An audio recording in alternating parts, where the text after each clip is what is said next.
Hello everyone, welcome back to Coach Craig Sports. This is going to be Fantasy Football 101, episode number 6, which is going to be covering the waiver process today. So in this episode we're going to talk about what are waivers, why they're important to your team, and the two main types of waiver processes in fantasy football. First off, I'm going to say I wanted to show this more with fantasy football. Unfortunately, all the leagues that I am in haven't been reactivated yet. So I'm going to show this on ESPN using the fantasy baseball league I'm in. The process is the same, just the players' names are going to be different. So I'm going to go over that, show you the basics of it. So the two main types of waiver systems are the FAAB system. FAAB stands for Free Agent Acquisition Budget, and then the Waiver Priority System. So first off, the FAAB system. You start out with $100 to use towards your free agent acquisitions during the year, or waivers. In this system, when you try to pick somebody up, you're gonna assign a dollar amount to them, and then if you get that person, that dollar amount is how much you paid for them, and then that will come off of your budget. So say you pick somebody up for $5, then you only have $95 left for the rest of the year. And then if you pick somebody up for $2 after that, then you only have $93, and so on and so forth. So we're going to take a look at that real quick in this system. Like I said, this is the baseball league. So first thing when you're trying to do, when you add somebody via waivers, you're going to either click on the players tab up here, or you can hover over it and go down to add players. It does the same thing either way. So at the top, you're going to see that these are the baseball positions. Football is the exact same way. You're going to see quarterback, running back, wide receiver, tight end, defense, and kicker. So if you want to pick up a quarterback, you click on the quarterback position. If you want to pick up running back, click on the running back position. So in this example, we're just going to go down to the first person. If you find the person that you want, you can either do that. You can click on the position and find the player you want, or you can type in the player's name up here too. So if we want to add Ryan Tannehill, we'd write Tannehill up here. And then once we find the person that we want to pick up, we're going to hit the plus button here. And then if you're using the FAAB system, you're going to put in whatever dollar amount you want here. So I'm going to put in $4. We're going to put in submit bid. It's going to show the player that you're trying to pick up here. If your roster is already full, you're going to have to drop somebody. So in order to do that, you just put drop. And then from there, you'd hit the continue button. We're just going to get rid of that drop right now. Okay. Sometimes you will pick somebody up and you won't have to drop anybody. Maybe because you have an empty spot on your team. Maybe one of your players got hurt and they're eligible for IR or injured reserve. You put them in that IR spot. Just make sure, if you're going to do that, make sure you do it before you try to put in your waiver claim. Because if you don't, it's still going to try to make you drop somebody if you have. So we're going to do that. In this case, I don't have to drop anybody, so we're just going to hit continue. And then it'll say who we're trying to pick up, the dollar amount, and you just hit confirm here. You're going to find this move up here. It's going to be under your pending moves. And why? Anytime a move is pending is because it's a move you're trying to make that's going to happen in the future. In this case, we're trying to pick up this player for $4. In this case, it's Cody Bellinger. We're trying to pick up for $4. So if we were trying to do this in a football league, maybe it's Duke Johnson we're trying to pick up for $4. Below it, it's going to tell us when this move is going to process. So it says this move will process approximately July 13th at 8 a.m. Most leagues, when they run their waivers, it's either going to be on Wednesday or Thursday morning. It just depends on your league. And then it'll be at a certain time. With this, you're going to want to make a list of all the players you might want to pick up. We're going to say Duke Johnson was the first player. And say we need a running back to fill a spot. So Duke Johnson, maybe we don't get him because we're in second place. And maybe somebody else below us is going to put in $4, or maybe they're going to put $5 or something like that on him. So there's a chance we might not get him. So we're going to put another player below him. In this case, still got a baseball name, but we're just going to, for this example, we're going to use the name Chris Thompson. We're going to say $4 for him as well. Once again, it's going to show the player we're trying to pick up. If we need to drop anybody, we're going to click on the button there. Then we'll hit continue. We'll just hit confirm. Then if we go under pending moves here, it'll show both players. And they're both for $4. And then say you decide that you prefer Chris Thompson instead of Duke Johnson. You can go here and move Chris Thompson to the first place. So in this order is going to be 1 and 2. And then say we were trying to pick up Duke Johnson, Chris Thompson, because we had a player that wasn't performing on our team. We'll just say Darius Geis in this situation. We're going to want to make sure that it says who we're trying to pick up and then conditionally dropping Darius Geis. In that situation, we'd have him below there as well. Say we're trying to pick up a running back and a wide receiver, and we already have a full roster.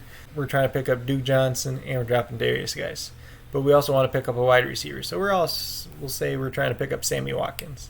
If we put Sammy Watkins and then we drop Darius Geis, if one of these moves before it goes through, that move's not going to happen because Darius Geis has already been dropped on our team. So there's no more space.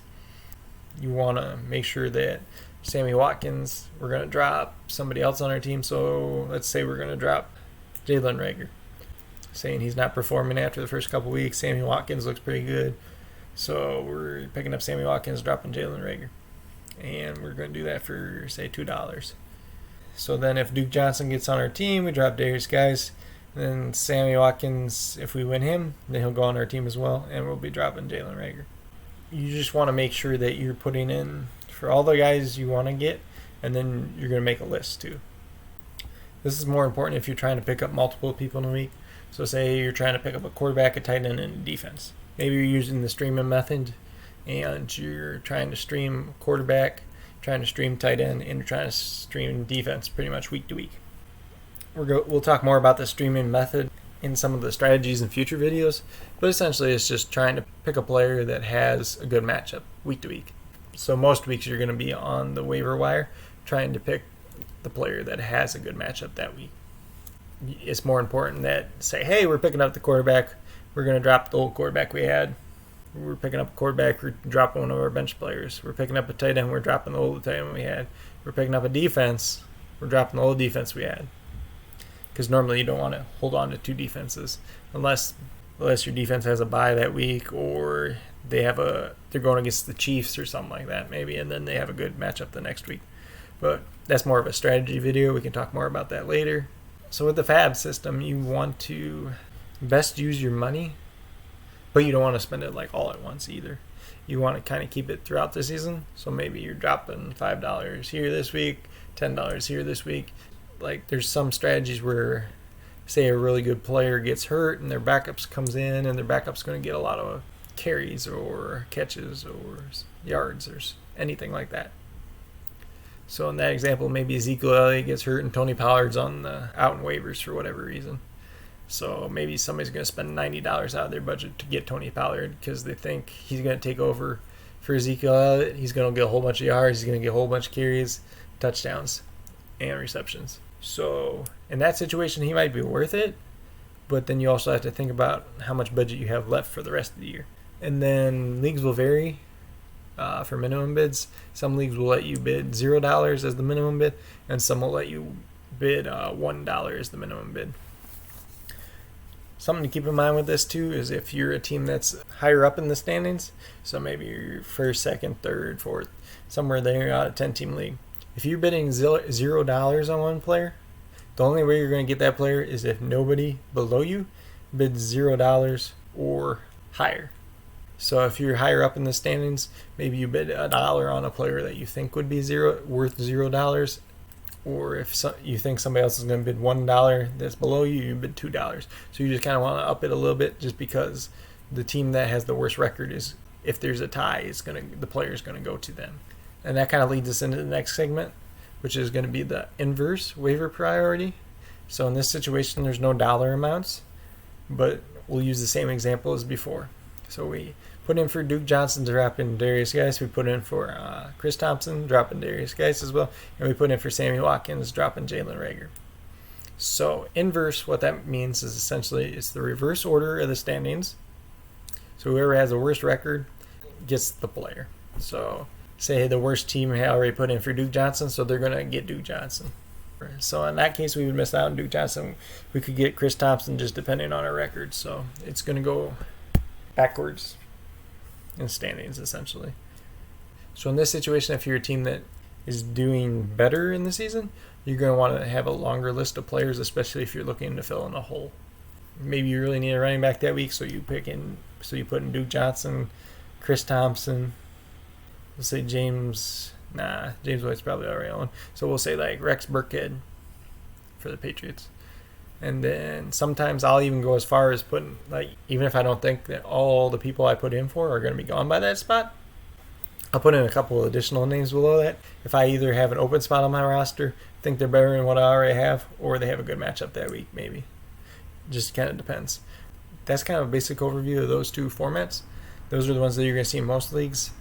Every once in a while, you might see a different form in your league. If you run into that, if you have any questions about it, just let me know. We can go over that and review it for you. The reason waivers are so important is nobody's going to draft a perfect team. I don't care what anybody out there tells you. I don't care if you're listening to any top person out there, whether it's on a podcast, YouTube, anything like that, whether they're on ESPN, CBS, Yahoo, any of those sites. There's no such thing as drafting a perfect team. If there was, everybody would be going after all the same players. The important thing to know throughout the year is how to best understand your team, what its weaknesses are, and how to find value throughout the waiver wire. Because every single year, there's somebody that's on the waiver wire that has value. Whether it's last year, you had guys like Mark Andrews, Darren Waller. They either went undrafted or late in the draft. Maybe they got cut early in the season. They ended up on the waiver wire.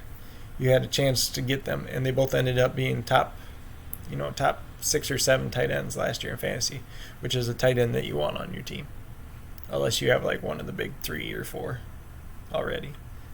But even then, if you pick them up on the waivers and they really turn out to be that good, then you have 2 tight ends. You can use one as trade bait to fix a hole at another position. Maybe your running back's weak, and there's nothing out on the waiver system. Then you have ammunition to make a trade, address another area of weakness. Sometimes you pick up guys that help your team. There's strategies too where you can pick up a guy. Let's give an example real quick. Say you're playing against another team in your league. They have Lamar Jackson as their quarterback. They don't have a backup quarterback because Lamar Jackson is going to start literally every week for them except for when they have a bye that week. So you go on the waiver wire.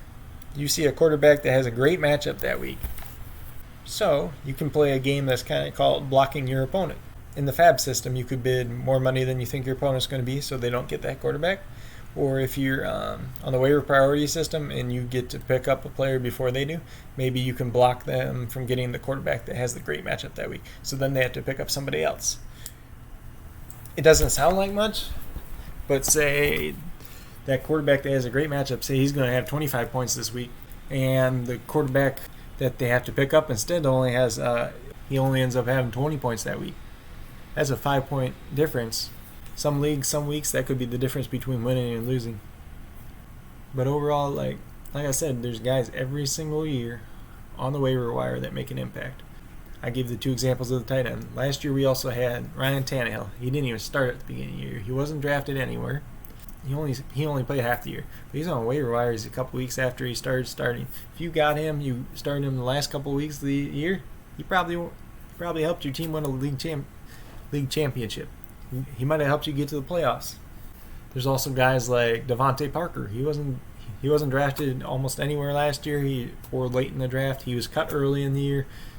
Pick him up off waivers, and he did well. He was one of the top wide receivers second half of last year. It's guys like that. It's knowing how to find value and which guys on the waiver wire are actually valuable. And then with that being said, you have to look at your team.